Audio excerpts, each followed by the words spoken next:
Vamos então abrir a palavra de Deus juntos. Como o irmão Berto já referiu, chegamos hoje ao fim da nossa minissérie em Daniel. Optámos por fazer apenas a parte narrativa, a parte histórica, deixámos a parte profética, apocalíptica dos capítulos seguintes de lado e ficámos só com a narrativa, só com a parte histórica. E hoje chegamos ao último capítulo então desta secção histórica, que é o capítulo 6, e o título da nossa pregação esta manhã é Longevidade na Babilónia. Longevidade na Babilónia. E vamos falar de fidelidade, de fé, de integridade, de trabalho, também de política, ainda que de passagem, e de longevidade. Longevidade quer dizer durar muito tempo, não é? Chegar longe, não é? Chegar longe. E apenas fazendo aqui um rápido resumo tópico da nossa viagem, nós em Daniel e com os seus amigos, nós vimos como eles não só resistiram à programação da Babilónia, no capítulo 1, como também buscaram por sabedoria constantemente, que recebida de Deus era canalizada para os outros. Vimos isso no capítulo 2, revelando sonhos e aquilo que ainda viria a acontecer. Eles passaram por provas e por mais provas, provas de fogo real até. Vimos isso no capítulo 3. Eles serviram de testemunho de Deus para salvação, no caso de Nabucodonosor, no capítulo 4, e serviram também de testemunho de Deus para juízo, para condenação, no caso do capítulo 5, com Belsazar. Aprendemos tanto ao longo destes capítulos, e mais do que tudo nós fomos conduzidos ao conhecimento maior de quem Deus é, ao louvor a Deus, o único Rei, não só da Babilónia e do mundo, mas de toda a história, que Ele tem a história nas mãos, e de todo o universo, o único Rei, o único Deus verdadeiro, apontando sempre para Jesus e para o Evangelho. Passaram muitos anos desde o início. O objetivo destes 6 capítulos não é contar a história toda, são episódios soltos, mas desde o capítulo 1, que foi no ano 605 a.C., com a primeira deportação para a Babilónia, nós chegamos agora ao capítulo 6, que é no ano 539, ou depois do ano 539. É depois, não sabe ao certo quando é que é, porque mesmo a personagem Dario levanta ali algumas dúvidas se coexistia com Ciro em simultâneo. Mas depois do ano 539 passaram quase 70 anos. O cativeiro está a chegar ao fim. O cativeiro está a chegar ao fim. E Daniel continua ali. Chegou ali e continua ali quase 70 anos depois. Pois é, isto para os meninos da escola dominical e para os adolescentes também, porque Daniel foi, já como jovem, mas hoje seria tido como um adolescente, talvez, tinha 14 anos, 15, 16 no máximo dos máximos. Daniel, quando aparece ali, na Babilónia, com os seus amigos, já era um jovenzinho. Tinha 15, 16 anos. E agora, quase 70 anos depois, vejam lá com que idade é que ele é jogado na cova dos leões. Teria 80 e quantos? Mais de 80 tinha. O cativeiro ainda não tinha chegado ao fim, mas teria aqui 84, 85. Quem é que tem mais? Quem é que tem mais aqui do que 85? A irmã Rosinda tem. Pelo menos, mas somos todos mais novos que Daniel neste capítulo. Alguns bastante mais novos do que Daniel neste capítulo. A história ainda não terminou, então vamos ler o capítulo 6. Capítulo 6. Creio que já abriram todos.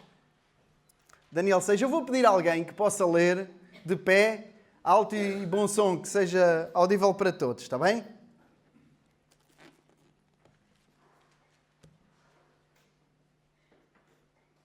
Se ninguém se levantar, eu no meio 1.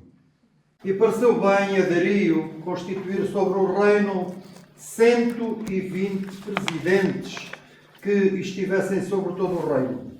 E sobre eles 3 príncipes, dos quais Daniel era um, aos quais estes presidentes dessem conta, para que o rei não sofresse dano.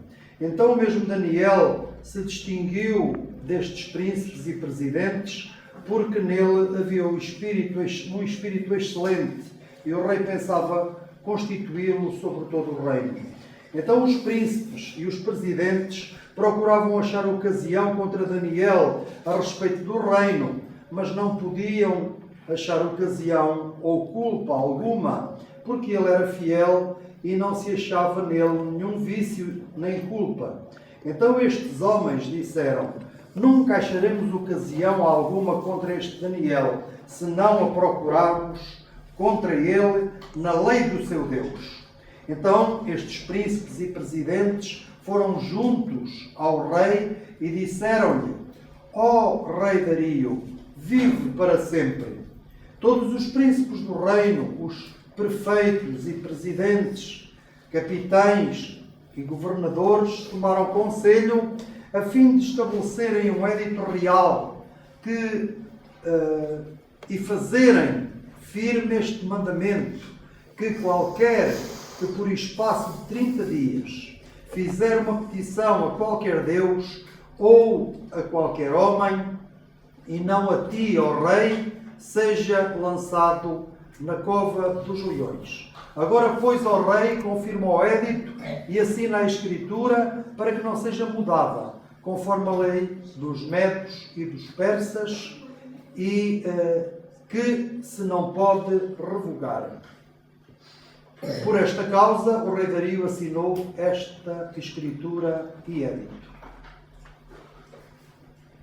Daniel, pois, quando soube que a escritura estava assinada, entrou em sua casa. Ora, havia no seu quarto janelas abertas da banda de Jerusalém, e 3 vezes no dia se punha de joelhos e orava e dava graças diante do seu Deus, como também antes costumava fazer.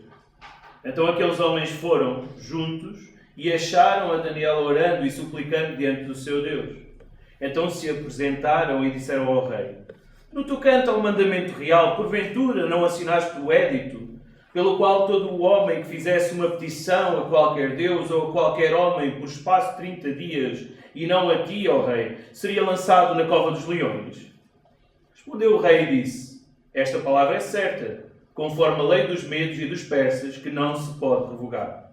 Então responderam e disseram diante do rei: Daniel, que é dos transportados de Judá, não tem feito caso de ti, ó rei, nem do édito que assinaste. Antes, 3 vezes por dia faz a sua oração. Ouvindo então o rei o negócio, ficou muito penalizado e a favor de Daniel propôs dentro do seu coração livrá-lo. E até ao pôr do sol trabalhou para o salvar. Então aqueles homens foram juntos e ao rei disseram ao rei: sabe, ó rei, que é uma lei dos medos e dos persas que nenhum édito ou ordenança que o rei determine se pode mudar. Então o rei ordenou que trouxessem a Daniel e o lançaram na cova dos leões. E falando o rei, disse a Daniel: o teu Deus, a quem tu continuamente serves, ele te livrará. E foi trazida uma pedra e foi posta sobre a boca da cova. E o rei a selou com o seu anel e o anel dos seus grandes, para que se não mudasse a sentença acerca de Daniel.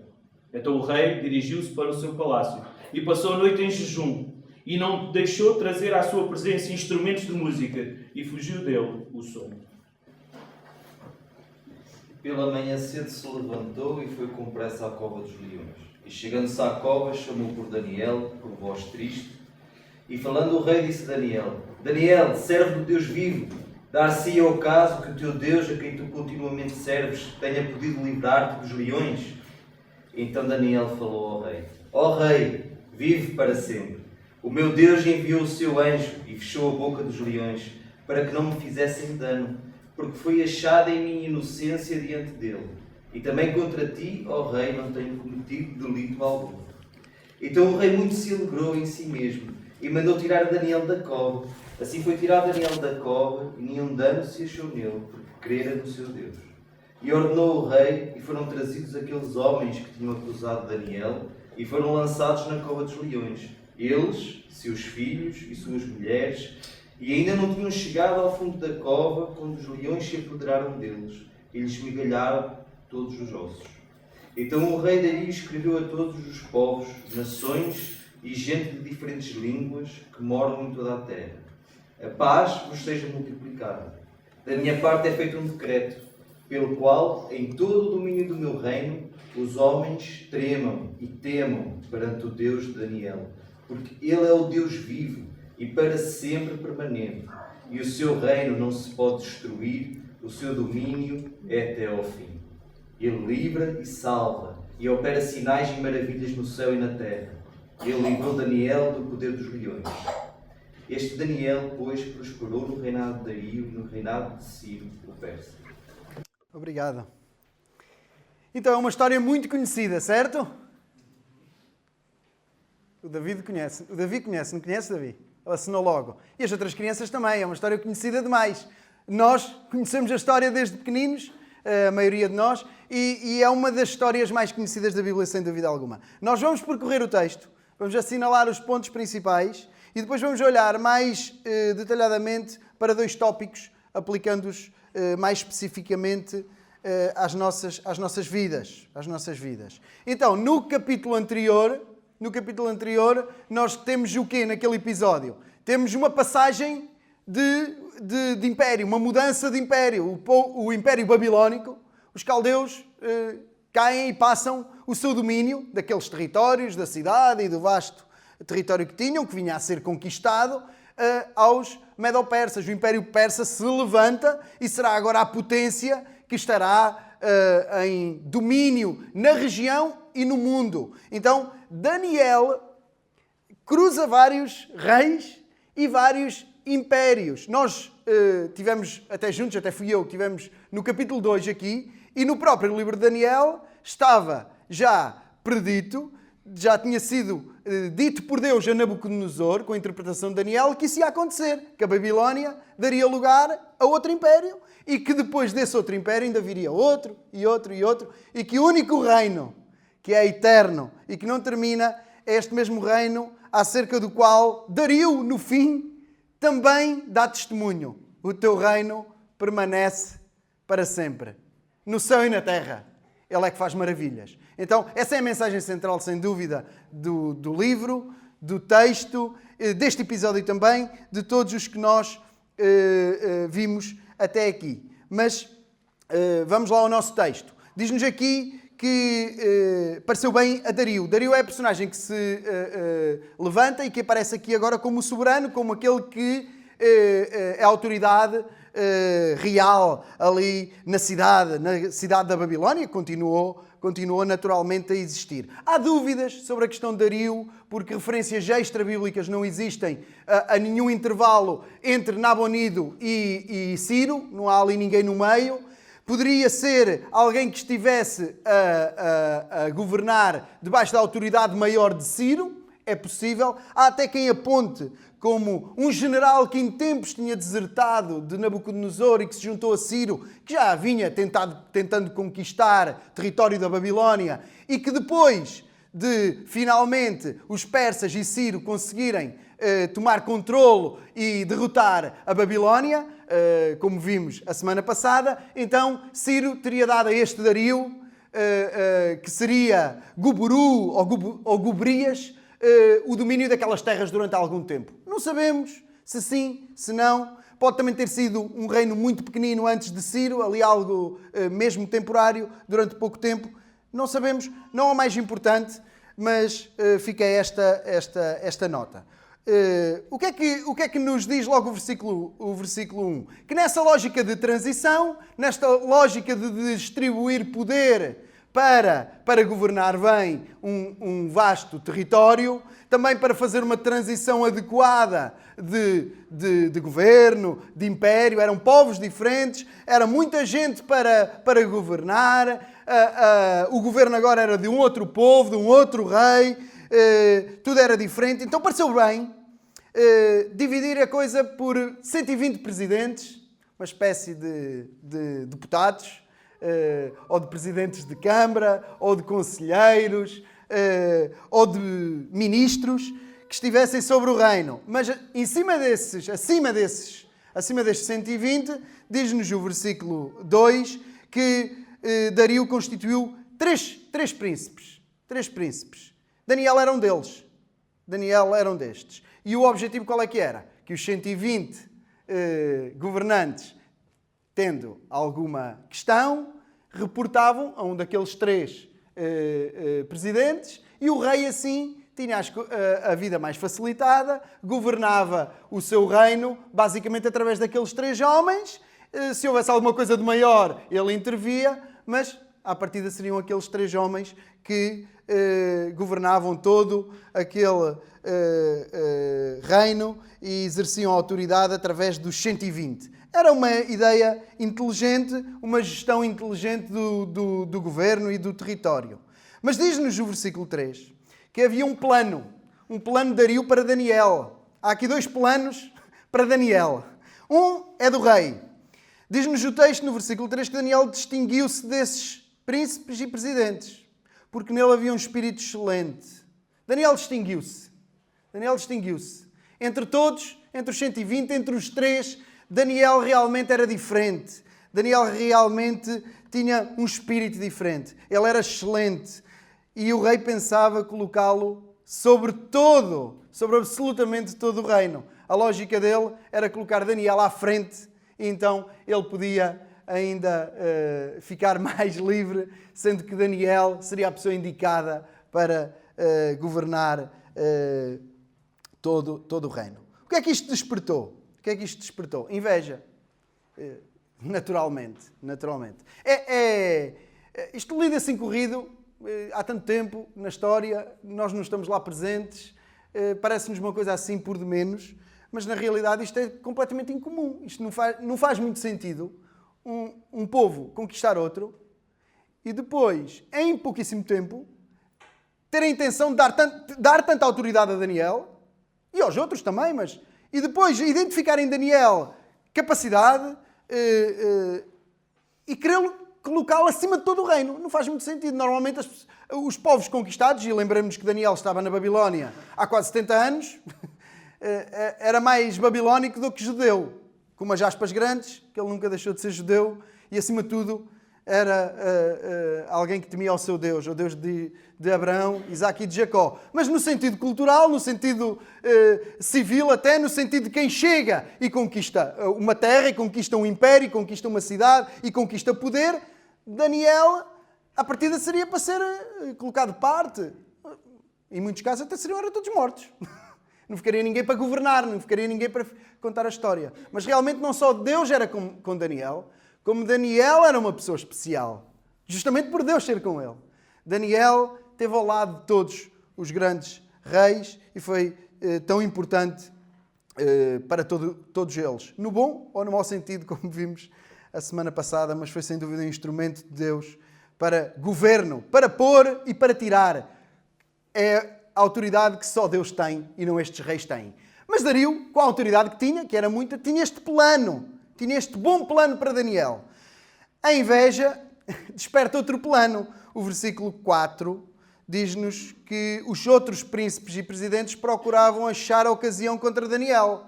Eles começaram a pensar num plano completamente oposto ao de Dario, que era um plano mau para Daniel. Eles procuravam achar a ocasião contra Daniel a respeito do reino, a respeito do trabalho no reino. Daniel era um político. Daniel era um grande governador.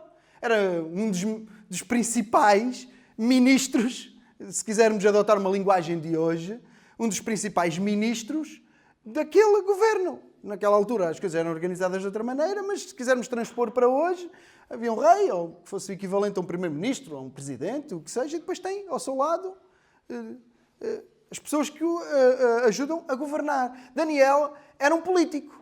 Um político tinha muitas pessoas e muito a seu cargo que lhe prestavam contas e tinha muito poder. E é interessante que todos os outros procuravam ocasião para acusar Daniel a respeito do seu trabalho no reino, a respeito do seu trabalho na política, na gestão da administração pública do reino, mas não podiam achar ocasião ou culpa alguma. Não encontraram nada. Eles bem que procuravam se Daniel, em algum caso, tinha sido infiel em relação ao rei. Se tinha sido infiel nos negócios.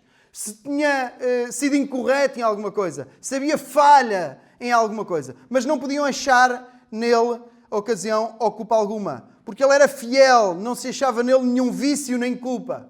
Os impérios caem todos da mesma maneira. E da Babilónia nós vimos a semana passada como é que caiu. De certeza que havia milhenta corrupção, imoralidade, uma série de coisas. há traição constante, passam uns por cima dos outros para chegar a poder, atraição os próprios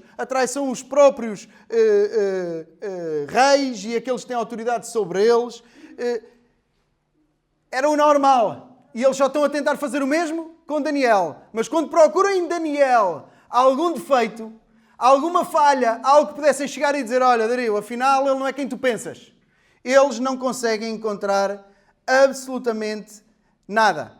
Então eles têm quase como que um lamento. Olhem para o versículo 5 nas vossas Bíblias. Eles disseram, nunca acharemos ocasião alguma contra Daniel. Eles têm aqui uma espécie de um lamento. Se não procurarmos contra ele na lei do seu Deus. Eles conheciam bem Daniel. Eles têm quase como que este lamento que lhes desperta uma lógica para um plano maior. Não adianta procurar mais. Este homem não se corrompe, não há dinheiro por baixo da mesa para passar à frente dos outros, não há aqui nenhuma conspiração contra ninguém porque ele estava cá do tempo de outros, não há nada. Não podemos, ele é completamente correto, não há nada que possamos acusá-lo. A única solução que temos é procurar na lei do seu Deus alguma coisa de que o possamos acusar. Basicamente, qual é que era a lógica deles? Vamos criar aqui um dilema em que Daniel seja obrigado a escolher entre Dario, que já percebemos que ele o serve de forma irrepreensível, mas vamos ter que arranjar uma forma, já que ele é irrepreensível, vamos ter que arranjar uma forma que ele tenha que escolher entre servir a Dario ou servir ao seu Deus. A nossa única solução é procurar na religião dele. Na religião dele tem que haver alguma coisa que o coloque numa posição em que ele tem que escolher entre o seu Deus, entre a sua religião e o seu rei, e o seu ofício e o seu governo na terra. Foi o dilema que eles pensaram criar e colocaram logo em marcha. Então diz-nos o versículo 6, que eles começaram a pôr esse plano em marcha. Esses presidentes, príncipes, foram ter com o rei e dizem aquelas palavras mágicas que aparecem sempre neste livro. Oh, rei Dario, vive eternamente. Foram lá elogiá-lo, bajular, não é? Massajar o ego dele, anestesiá-lo, não é? Para que ele nem se apercebesse do que é que estava a acontecer. Foram massajá-lo. Oh, rei Dario, vive eternamente. Tu és... não há rei como tu. Não há rei como tu, por outras palavras. E depois mete em marcha o seu plano. Todos os príncipes do reino, prefeitos e presidentes, capitães e governadores tomaram conselho a fim de estabelecer um édito real que fizesse firme este mandamento. Qual era o mandamento? Qualquer que por espaço de 30 dias fizer uma petição ou uma oração a qualquer Deus ou homem que não a ti, seja lançado na cova dos leões. Olha, ó rei, vamos colocar uma lei que durante 30 dias proíba qualquer homem de fazer petições a outros homens ou a outros deuses. Aquela cultura é uma cultura politeísta, eles não estão a propor que as religiões sejam proibidas, nada disso. Toda a gente convivia bem com isto, estava tudo bem. Durante 30 dias não se pedia a Santa Bárbara, nem a São José, nem a não sei mais não sei quem, nem a nenhum homem, mas todas as pessoas tinham um único mediador. O único mediador para qualquer petição seria Dario, seria o rei. E pareceu-lhe bem esta ideia, parecia bem, ele até estava a ser colocado lá em cima, não é? Parecia-lhe bem, então, num momento até de transição de poder e tudo mais, olha para criar notoriedade e poder, autoridade, fortificar isso, até parece uma boa ideia. Ego massajado, autoestima lá em cima, e ele nem se apercebeu que havia mentira. Todos os príncipes do reino, então, mas todos os príncipes do reino, porque é que não estava lá Daniel, que era o principal? Até era quem ele pensava constituir, era um dos 3 principais, era um dos 3 que estava acima dos 120, era aquele que dentre os 3 ele ia constituir sobre todo o reino. Como é que ele não viu que Daniel não estava lá? Como é que ele não se apercebeu que se eles estavam a dizer que toda a gente concordava, porque é que Daniel não estava lá para dar porque é que a pessoa mais importante dentro daqueles sábios e conselheiros todos não estava lá para poder dizer, sim senhor, isto é uma excelente ideia, vai ser mesmo bom para o teu domínio aqui no reino. Ego inflamado, autoestima lá em cima, ego massajado, e ele nem se apercebeu de que estava a cometer um erro gravíssimo e ia estabelecer uma lei da qual se iria arrepender grandemente. Agora, pois, ao rei, eles apressam-se todos, confirmam o édito e assina a escritura para que não possa ser mudada conforme a lei dos médios e dos persas, que se não pode revogar. É interessante que esta expressão, que se não pode revogar conforme a lei dos médios e dos persas, é algo que se repete 3 vezes neste capítulo e mostra que esta lei tinha tal peso e tinha tal notoriedade e tinha tal reputação que nem o próprio rei depois se atreveria a ir contra aquilo que tinha estipulado. Era o costume daquele povo, dos médios e dos persas, estava escrito e ia ser cumprido. Há uma outra história, também conhecida, menos um bocadinho, mas também conhecida, que tem tudo a ver, porque também tem a ver com a preservação do povo de Deus, que é de uma rainha. Uma rainha, alguém conhece um povo depois, no tempo dos persas, um bocadinho à frente, não é? Aí uns 50 anos, talvez. Se não me falhar muitas contas, quem é a rainha? Esther, isso mesmo. E nesse tempo também há uma lei para perseguir, para matar o povo de Deus, e na altura a mesma expressão é usada. Nesse contexto é usada, aí não sei quantas vezes é que é usada, mas várias vezes também, é usada a mesma expressão. Olha, isto é uma lei que não pode ser revogada. Isto não pode ser alterado. Isto é mesmo para levar adiante. Então, o rei Dario assinou o édito, assinou aquela lei. Diz-nos o versículo 10, que Daniel, quando soube que a escritura estava assinada, entrou na sua casa. E na sua casa havia 4 janelas voltadas para Jerusalém. E 3 vezes ao dia Daniel punha-se de joelhos naquele lugar, orava e dava graças diante do seu Deus, como também antes costumava fazer. O que acontece?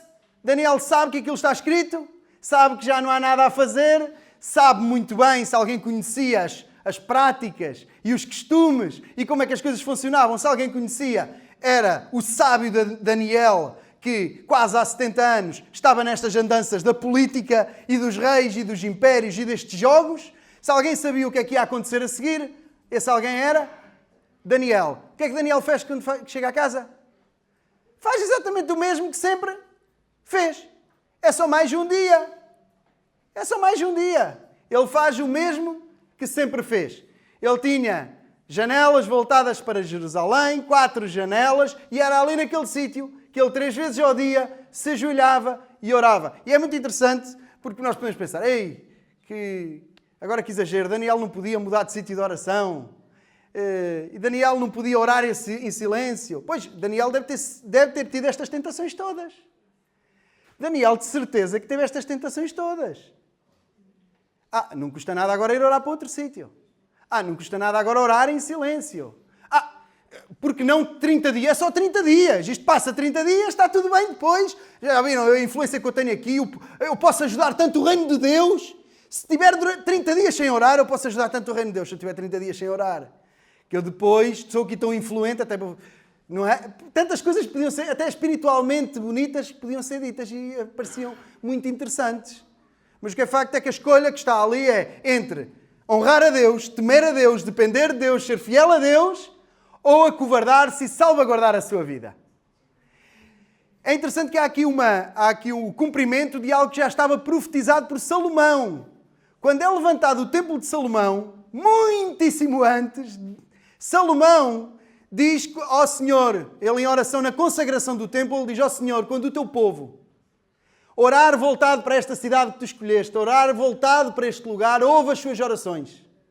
E vai mais, Salomão, vai mais longe, Salomão. Quando o teu povo desobedecer e for levado cativo, e for para longe ou para perto, para onde os levares, quando eles orarem voltados para a cidade que tu escolheste, ouve as suas orações e tem misericórdia deles. Daniel fazia recorrente. Daniel sabia que aquele tempo estava a acabar. Daniel sabia que quem era rei era Deus. Se Nabucodonosor passou a saber, se Dario sabia, se alguém sabia mesmo, era Daniel. Daniel sabia quem era o seu Deus. Daniel sabia mesmo quem era o seu Deus. E ele não ia abdicar por nada da comunhão que tinha com Deus, da fidelidade que tinha a Deus. E então, ele não fez nada, também não fez o seu contrário, que é, então orava ali no quarto, agora vou para a praça central orar para me armar em herói. Não. Ele nem foi para um extremo, nem foi para o outro. Ele nem se escondeu, mas também não se armou em chico esperto, agora vou orar lá para a praça central, aí querem matar-me. Então, olha, não. Ele fez o que sempre fez. O importante era a relação dele com Deus, era o que ele fazia sempre. Não tinha nem que temer, nem que se expor.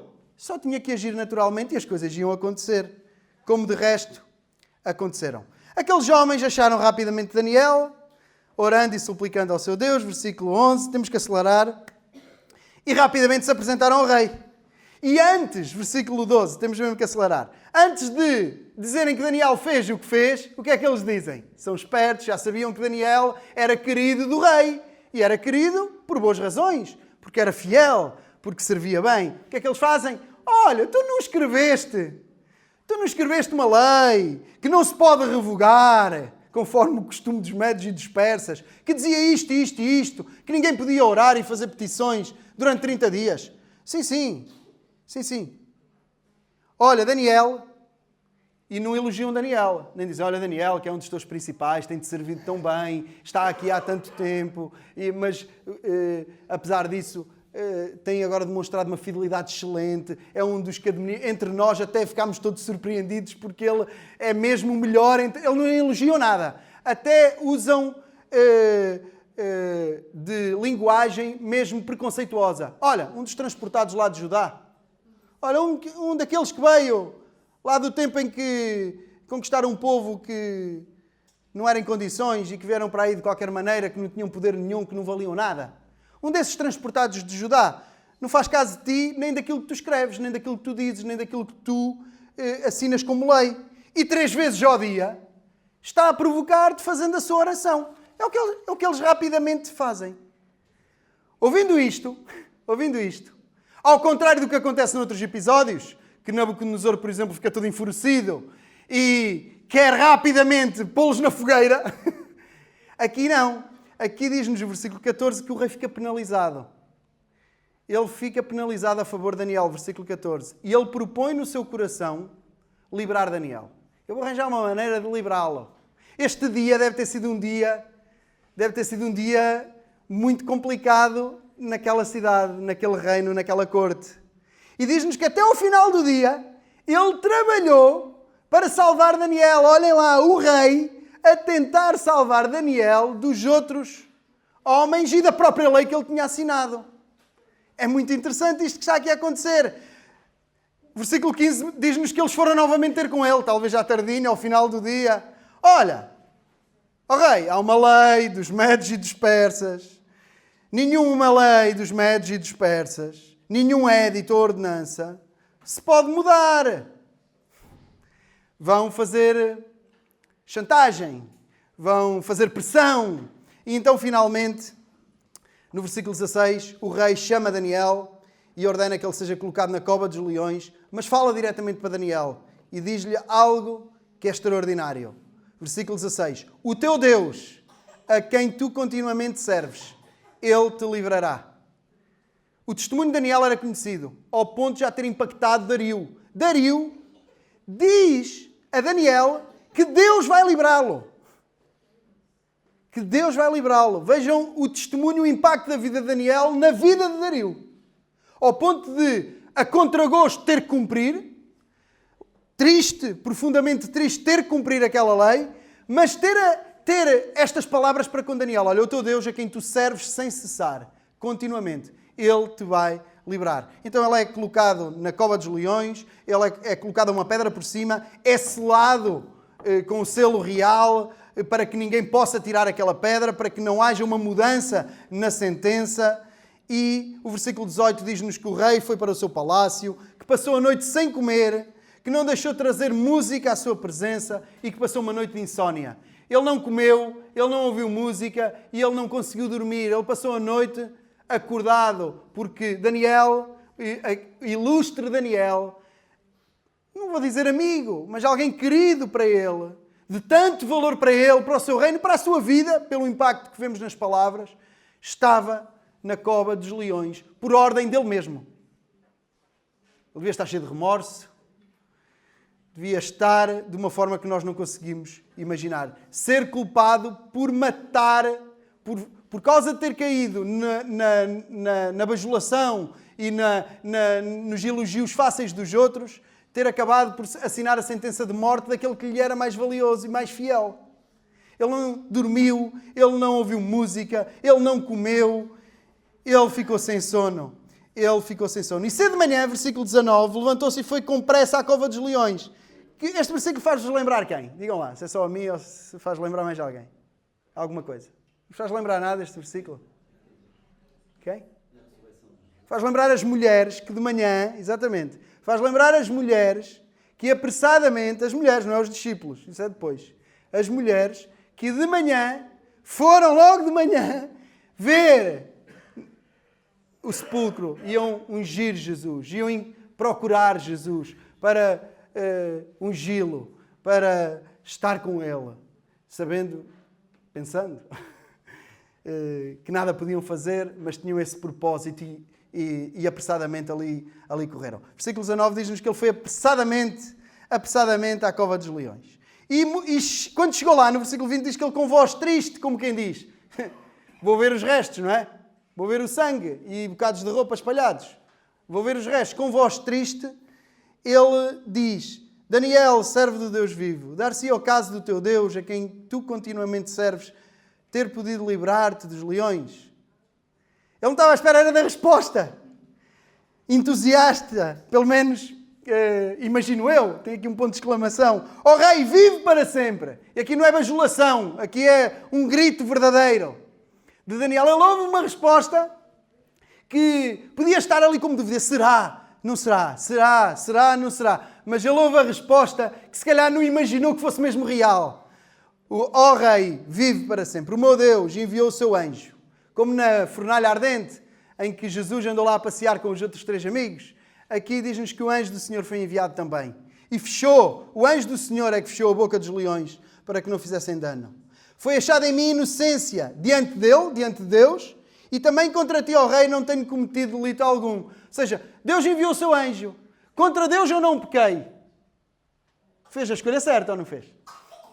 Mas também contra ti eu não tinha feito nada, eu estava inocente. É caso para repetir novamente o nome de Daniel. Daniel, Deus é o meu juiz. E assim como a Babilónia foi pesada e condenada, Daniel foi pesado e passou. Olha, nem contra Deus, nem contra o rei. Daniel estava completamente inocente. O juiz de Daniel passou no teste, porque realmente ele era íntegro. Ele era íntegro. O versículo 24 mostra-nos as consequências. Rapidamente, o rei ordena que todos aqueles homens que programaram aquela ideia, aquele plano macabro, fossem trazidos com suas famílias, era assim naquele tempo, fossem trazidos para a cova, e diz-nos aqui que ainda não tinham chegado ao fundo da cova, já os leões tinham comido aquela gente toda, já tinham desmigalhado os ossos todos, ou seja, eram leões mesmo com fome. Ou seja, não eram os leões de Berda e de há uns tempos só comiam de 20 em 20 anos. Não eram esses leões. Eram leões como agora, que eles levam tudo à frente, comiam tudo. Leões a sério, estavam com fome mesmo. Não, os leões se calhar foram Dario, se calhar porque era amigo de Daniel, pôs os leões com uma congestão. Deu-lhes tanta carne, foi o plano dele, se calhar, podia alguém pensar. Devem ter dado tanta carne aos leões que eles estiveram ali a dormir com Daniel. Não. Foi o anjo do Senhor que tapou a boca dos leões. Porque depois, quando chegam lá os outros artistas, ao outro dia, de manhã cedo, ainda não estavam a cair no chão, já estavam triturados. Dada era a fome deles e a bravura deles. Eram leões a sério e leões com fome, mesmo a sério. Na sequência disto, Dario escreve uma carta, escreve uma epístola. Como Nabucodonosor fez a relatar a sua conversão, Dario faz a relatar este episódio de forma breve. A paz vos seja multiplicada. Da minha parte é feito um decreto, pelo qual todo o domínio do meu reino e homens tremam e temam perante o Deus Daniel, porque Ele é o Deus vivo. Porque Ele é o Deus vivo e para sempre permanece. O seu reino não se pode destruir, o seu domínio é até o fim. Dario está a dizer, ele é o único rei da Babilónia, do mundo, da história, porque o seu reino é para sempre.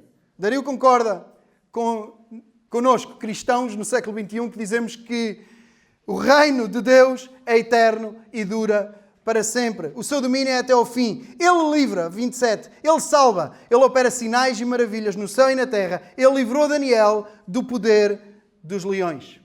Do poder dos leões. Vamos lá, é a fidelidade de Deus, é o poder de Deus que preserva o seu povo, que preserva aqueles que lhes são fiéis, que preserva este remanescente fiel, que aconteceu com Daniel, aconteceu com Esther, com Mardoqueu, aconteceu tantas vezes na história. É a fidelidade de Deus que alimenta a fidelidade de Daniel. Também é a fidelidade de Deus que alimenta a minha e a tua fidelidade.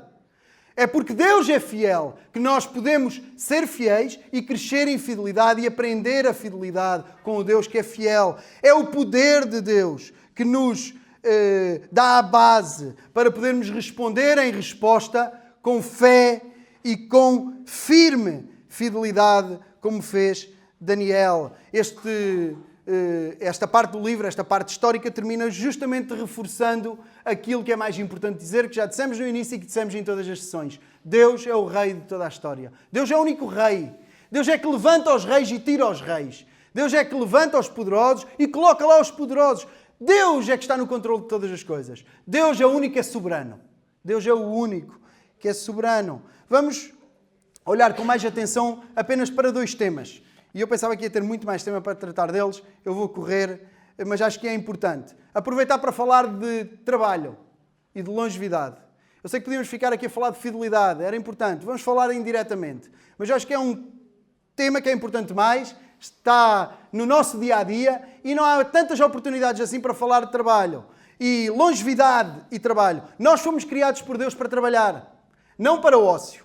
Foi mesmo Jesus que disse: o meu pai trabalha até agora e eu trabalho também. E eu trabalho também. Isto para os mais pequeninos, isto para os adolescentes, para os jovens, para as crianças. Quer dizer escola. Não quer dizer... O vosso trabalho é a escola, como a minha mãe sempre me disse. O teu trabalho é a escola. Portanto, meninos, crianças, vocês devem se dedicar à escola. Devem se dedicar aos estudos, com o mesmo empenho que os adultos se devem dedicar ao trabalho. Estão-se a preparar para trabalhar.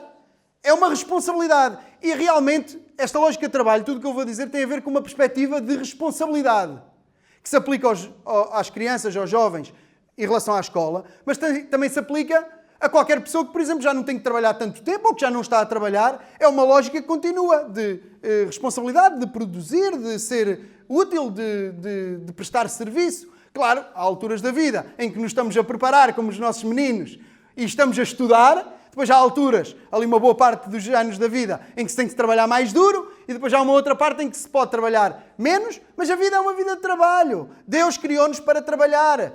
E é nele que também encontramos descanso para esse trabalho e para todos os trabalhos da vida. Os nossos trabalhos, as nossas ocupações, como os estudos, a escola, são uma forma das nossas vidas chegarem longe. Falamos de longevidade.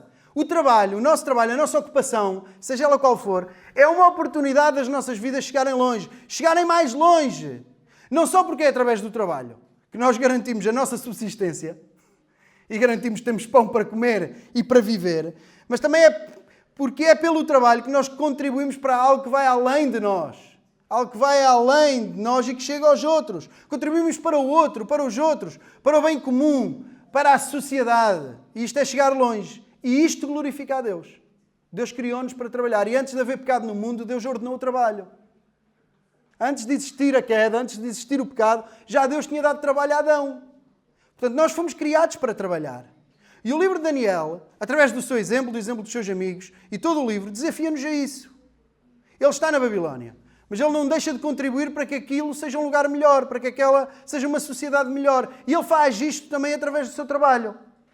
E muitas vezes, existe em nós, cristãos, muitas vezes, uma tentação de encararmos a nossa peregrinação de tal forma que podemos chegar a viver como que alienados, longe da realidade, ou como se não tivéssemos nada a ver com isto, porque vivemos num gueto evangélico, por exemplo.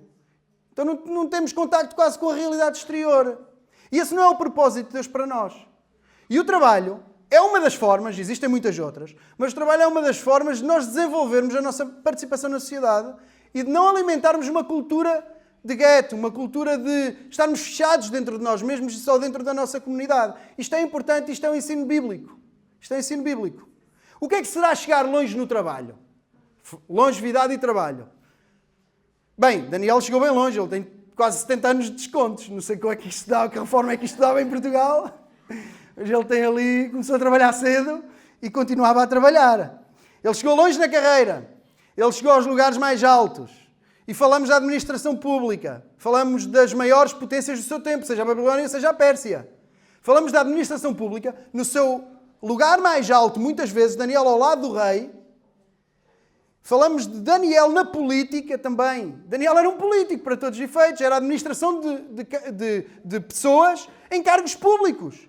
Era a liderança de outras pessoas que administravam a função pública da Babilónia, daquele reino. Então, Daniel foi um político. Sim. E é possível um envolvimento no trabalho, e mais, é possível um envolvimento até na política, seja passivo, seja até mesmo ativo como Daniel, que glorifica a Deus. Podemos dizer, é difícil. É. Não venham dizer que é mais difícil hoje do que no tempo de Daniel, porque no tempo de Daniel a coisa era bem diferente. Rolavam cabeças em segundos. A coisa era completamente diferente. Hoje é fácil? Não. Mas não pensem que hoje há mais corrupção do que naquele tempo. É difícil? É. Mas é possível? É. É possível ter um envolvimento na política, seja passivo.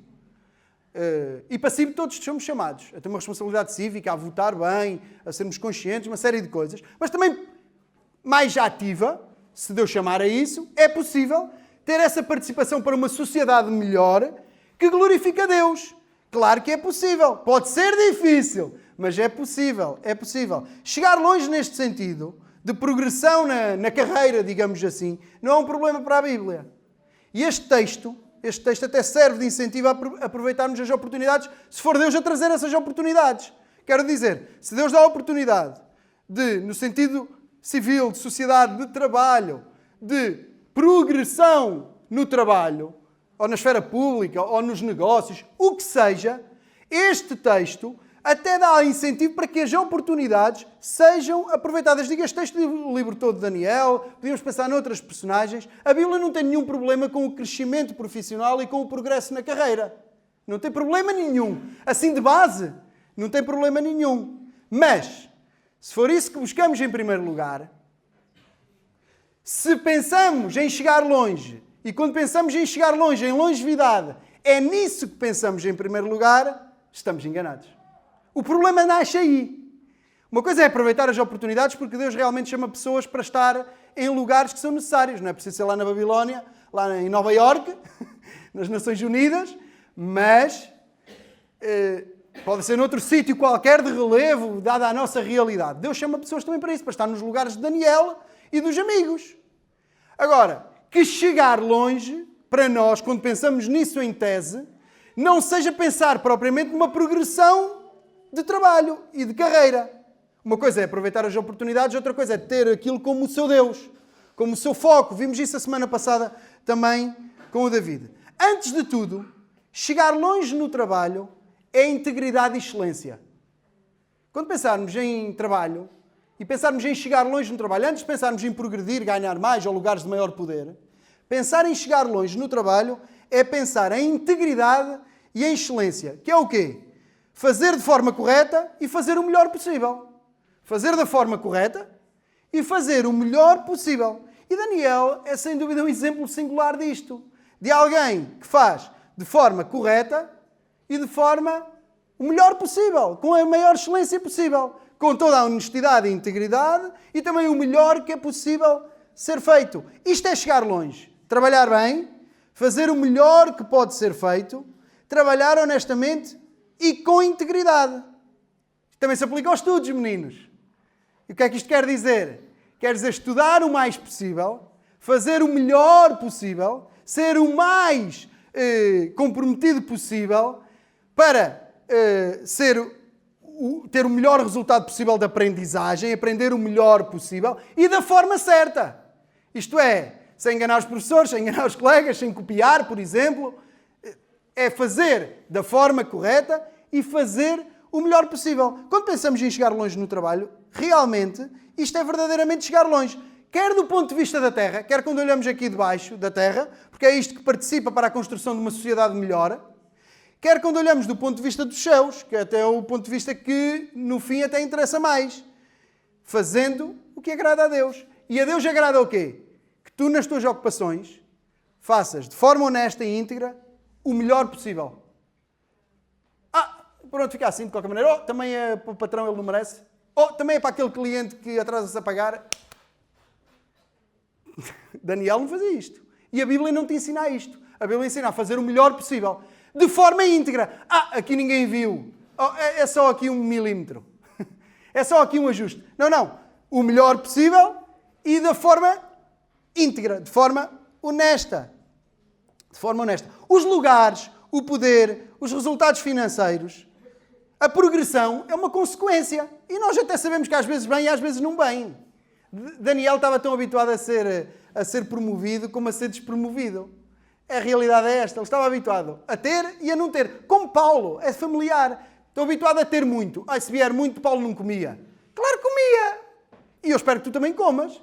Quando tiveres a oportunidade de Deus te der abundância, usufrui dela. Não seja egoísta, partilha com os outros, mas usufrui e glorifica a Deus com isso e alegra-te. Depois, se acabar a prosperidade, pode acabar de um dia para o outro. Pronto, confiamos em Deus, sabemos ter mais, sabemos ter menos. Mas no que toca a trabalho, trabalhar o melhor possível, da forma mais íntegra possível. Os resultados, muitas vezes, não são diretos, nem são connosco. Os resultados são uma consequência. Daniel não nos ensina a viver num gueto. Ele ensina-nos a viver de forma íntegra na Babilónia. Mas também é verdade que, por vezes, existe a tentação justamente oposta. Às vezes existe a tentação oposta. De tornar esse envolvimento na sociedade, pelo trabalho, pelas amizades, pela consciência política, pelos negócios, como um fim em si mesmo e como uma coisa mais importante. E neste livro, nós somos lembrados que vai chegar um dia, vai chegar um momento, nem que seja imposto pelos outros, vai chegar um momento em que nós vamos ter que definir prioridades. Nós vamos ser chamados a escolher entre esse envolvimento e entre honrar a Deus. Por outras palavras, nada contra nós nos envolvermos. Nós somos de lá de cima, mas estamos aqui. Enquanto estivermos aqui, temos um propósito aqui. O nosso envolvimento faz parte de sermos sal e luz. Faz parte disso. Abençoamos os outros indiretamente, com o nosso trabalho e com outras áreas. Mas que esse envolvimento não seja um fim em si mesmo.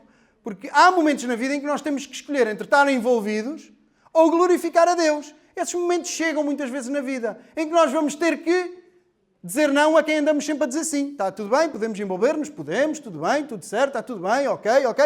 Não, aqui não. E temos que treinar-nos para este exercício. Porque chegam momentos em que nós temos que demonstrar através de decisões e tomadas de posição concretas de que lado é que nós estamos. E para tal é preciso nós estarmos muito bem preparados. Não podemos mesmo facilitar. Isto leva-nos ao segundo tópico, que tem a ver com devocional, tem a ver com piedade, tem a ver com comunhão com Deus. Devocional e longevidade. Piedade e longevidade. Chegar longe, de forma ampla, como consideramos sobre o trabalho, por exemplo, só é possível com Deus. Seja em que área for. Viver chegando longe, na forma e no tempo, ou seja, da forma correta e no decorrer dos anos, só é possível com Deus. Chegar longe só é possível com Deus. Porque chegar longe é viver com Deus. O que é chegar longe? Chegar longe é obedecer a Deus. Chegar longe é viver com Deus. Mais longe do que isso é impossível. Mais longe do que isso é impossível. O que é chegar longe? É chegar a Nova Iorque? Às Nações Unidas? Não, é chegar à Lua. Não, é chegar a Marte. É chegar ao universo, sim, pronto. Mais longe é chegar a Deus. É quem criou o universo e comanda tudo. Ou chegar ao Presidente da República, chega-te. Chegar longe é ter comunhão com Deus. Nós ficamos todos contentes de tirarmos uma fotografia com o Ronaldo. Eu gostava de tirar uma fotografia com o Ronaldo, até preferia que fosse com o Messi, só para criar polémica. Claro que sim, são alegrias da terra, está tudo certo, não há mal nenhum. Mas a realidade é que nós todos os dias temos acesso a Deus, lado a lado, cara a cara. Nós estamos na presença de Deus aqui agora. Não podemos trocar isso por nada. Isso é chegar longe. Qual Guterres, qual Marcelo, qual figura mais importante que exista no mundo? Eles passam todos como passaram estes homens, eles estão na mão de Deus. Nós chegamos longe quando nos aproximamos e estreitamos o nosso relacionamento com Deus. Daniel, desde o início, tinha chegado longe. Estava em comunhão com Deus constantemente. O que é que interessava se ele estava a ser testado a comer frutas e legumes ou se ele já era um dos principais? Ele já tinha chegado onde tinha que chegar. Ele tinha acesso direto a Deus. Qual é que era a dificuldade de falar com Nabucodonosor? Esta é a perspectiva que nós temos de plantar dentro de nós. Chegar longe é viver com Deus. Não há mais longe do que isto. Chegar longe não é uma questão de lugar nem de posição. É muito mais uma questão da companhia certa e da forma certa de viver e de realizar seja o que for. Mais do que uma posição e do que um lugar, é a companhia certa e a forma certa. É muito mais isso do que outra coisa. Nós fomos criados por Deus para Deus. Nós fomos criados para ter comunhão com Deus. E Jesus buscava isso diariamente, constantemente. Ele buscava a presença do Pai constantemente. E nós vemos que Daniel fazia o mesmo. Quantas vezes, meninos?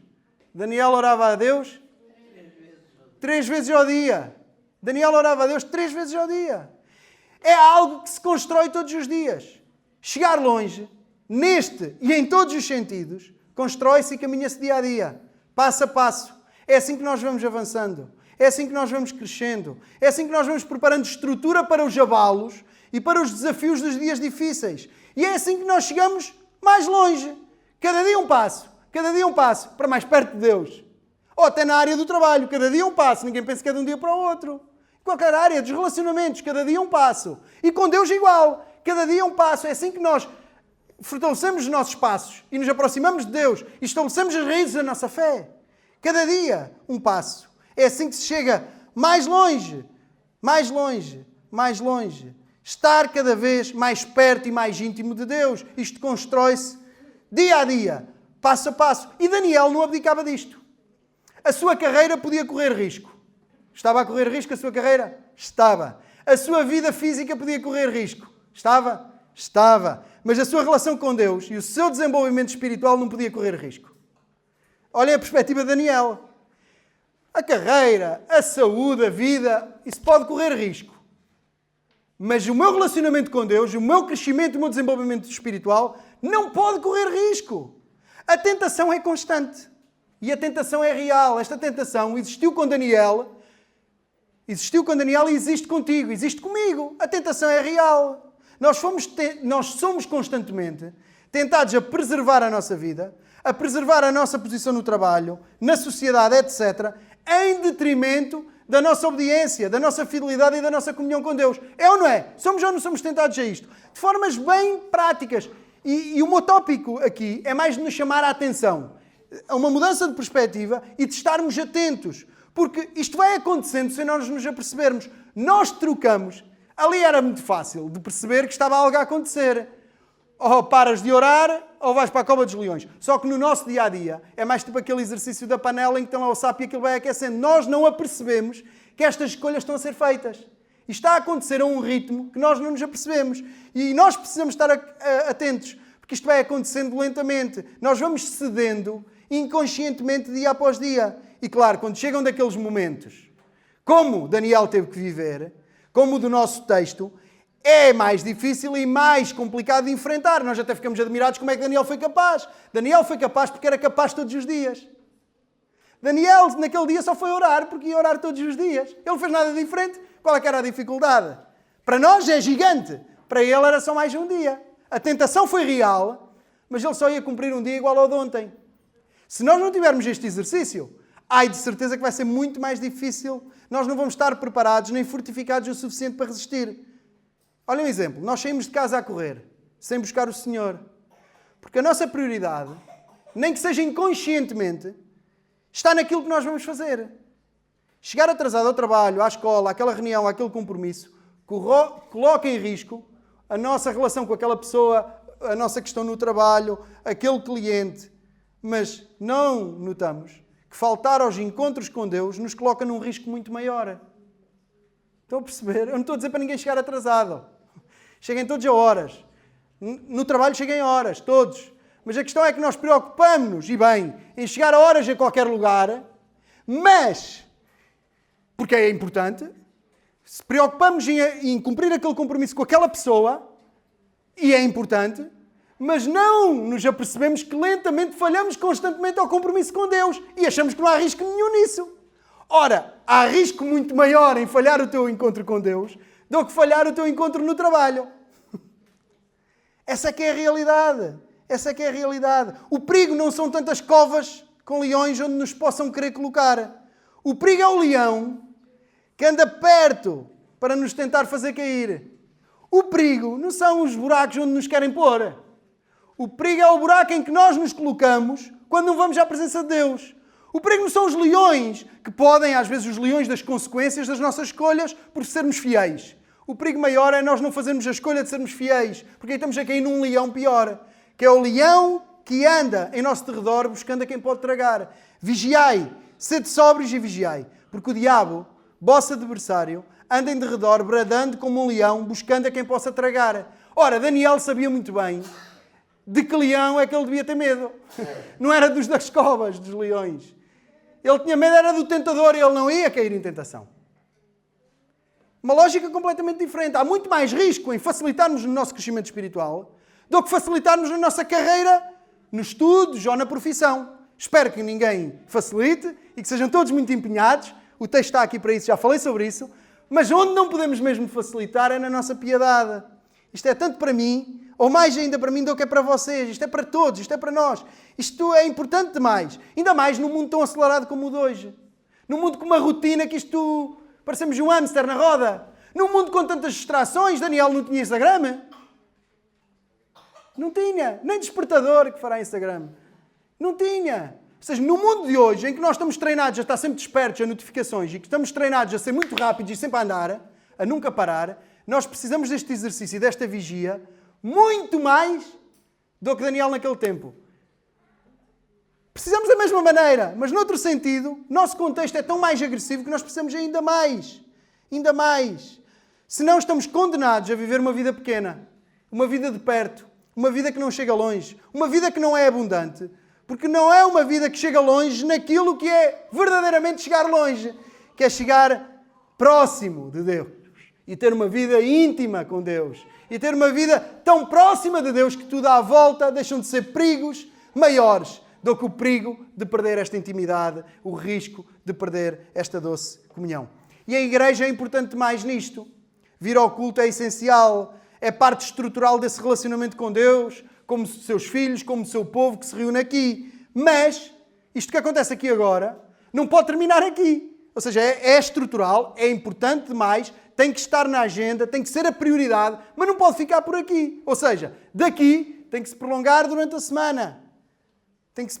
3 vezes ao dia, não era 3 vezes à semana. Não era culto de manhã, à tarde e à noite. Não. Era 3 vezes ao dia. Daqui nós temos que sair e viver uma semana na presença de Deus. Nós estamos na presença de Deus, mas vivemos uma semana na presença de Deus. Isto também é para vocês pequeninos. E adolescentes. Quanto mais velhos, mais responsabilidade. Quem é que já sabe ler? E tantos. Podem ler a Bíblia sozinhos. Agora é que eu estraguei tudo. Pus-vos logo uma responsabilidade. Estraguei não, ajudei. Não é estragar nada, é ajudar. Já está a falhar o pregador. Quem sabe ler sozinho? Claro que os pais e nós pais temos a responsabilidade e devemos fazer mais e melhor no que toca ao ensino dos nossos filhos e temos essa responsabilidade. Mas, crianças, adolescentes, quem sabe ler, pode ler sozinho. Com os pais podem estar a ler Esther e sozinhos podem estar a ler Daniela. Na escola dominical podem estar a falar de Paulo, mas nas vossas leituras em casa podem estar a falar de José. A ler sobre José. Quem sabe ler já consegue avançar por aí. Qual é que é o resultado? O resultado é estar pronto para enfrentar as provas. Certo de que a alma está segura, mesmo quando o corpo não está. O resultado é fidelidade. É uma firmeza na fé. Certo, baseado de que a fidelidade de Deus, essa nunca falha. Deus é imutável. Como já cantámos, como já referimos, Deus não muda. Podemos avançar em fé, podemos avançar num crescimento de fidelidade, porque Deus, esse é que é fiel, esse não falha. Podemos avançar, Ele não vai falhar. Podemos crescer nesse compromisso e nesse relacionamento com Deus, porque Ele não vai falhar. O resultado é a companhia de Jesus. Conhecê-lo como nunca antes. Conhecê-lo através da sua presença nos dias fáceis e rotineiros, mas também, especialmente, nos dias mais difíceis. Afinal de contas, é tudo sobre Jesus. É tudo acerca de Jesus. A longevidade de Daniel na Babilónia é um reflexo, é uma consequência de um caminho mais excelente que ele trilhou também. Um caminho com Deus por uma longevidade incomparável, eterna. Da mesma maneira, nós somos também chamados a procurar por viver na Babilónia, nos nossos dias, no mundo de hoje, de uma forma íntegra e fiel. Mas chegar longe não tem a ver com este mundo. Somos chamados a viver aqui de forma íntegra e fiel, mas chegar longe. A verdadeira longevidade que importa, para o infinito e mais além, para a nossa habitação própria e permanente na eternidade. Isso é o que verdadeiramente conta. E para tal, o exemplo de Daniel é-nos insuficiente. Daniel não nos chega. Para a vida aqui, Daniel é um exemplo notável. É inspirador, é abençoador, mas para a eternidade Daniel não chega. Daniel é insuficiente. Nós precisamos mesmo é de Jesus. É a sua justiça que nos pode valer. Só Jesus, o único mediador. Não há outros mediadores, por isso não dá para abdicar. Não dá para esperar um mês. Precisamos de Jesus todos os dias. Daniel foi odiado, traído e condenado de forma injusta por um rei que não queria condená-lo. Por um rei que também foi enganado, estabelecendo uma lei sem prever as suas consequências. Mas há um rei maior. O único rei da Babilónia. O único rei da história. O único rei do universo. O único rei das nossas vidas. Que escreveu uma lei perfeita. Muito mais firme do que a lei dos Medos e dos Persas, que hoje já não existe. Uma lei que não termina, que é eterna. A sua palavra. Uma lei com consequências que serão aplicadas de forma justa. E essa lei diz: não há um justo, nem um sequer. O salário do pecado é a morte. Um rei que quis entregar e condenar Jesus, seu filho amado. Diz-nos Isaías 53, que já lemos com o Timóteo, que ao Senhor agradou Moê-lo. Deus não é um rei que condenou Jesus a contragosto e triste e sem querer que isso acontecesse. Por amor, Deus entregou Jesus e agradou Moê-lo para nos salvar. Jesus, ele também odiado, traído e injustamente condenado pelos homens. Deus o entregou para salvar homens e mulheres como eu e tu. Foi por nós que Jesus enfrentou não leões, mas a própria morte. Foi por nós. E a boca da morte não ficou fechada. A boca da morte abriu-se e fechou-se, vezes sem contas, tragando mesmo Jesus. Ele morreu. Ele morreu. Deus entregou de propósito o Filho para que ele fosse mesmo morto em teu lugar. A morte não ficou paralisada. Não foi enviado nenhum anjo para suster o acontecimento. Podia ter acontecido, mas não. O propósito era ir até ao fim. Morrendo em teu e em meu lugar. Morrendo em teu e em meu lugar. Jesus morreu mesmo. Mas venceu a morte. Ao morrer no Calvário, Jesus matou a morte. Jesus matou a morte. E ao ressurgir, ele confirma essa mesma vitória. Pelo trabalho de Jesus. O trabalho que ele viu e que o alegrou, no qual ele se satisfez. Ele morreu a nossa morte e ressuscitou em vitória, ganhando vitória para nós. Jesus. Se Daniel pagou o preço pela sua fidelidade a Deus, se tu e eu devemos estar preparados para pagar o preço da nossa fidelidade a Deus, Jesus também pagou um preço alto, por uma fidelidade maior, cumprir completamente a vontade do Pai, pagando também o preço pela nossa infidelidade. Pela nossa infidelidade. O trabalho da sua alma já nos trouxe salvação. E essa é a nossa firme esperança. Que seja a esperança de todos. Amém.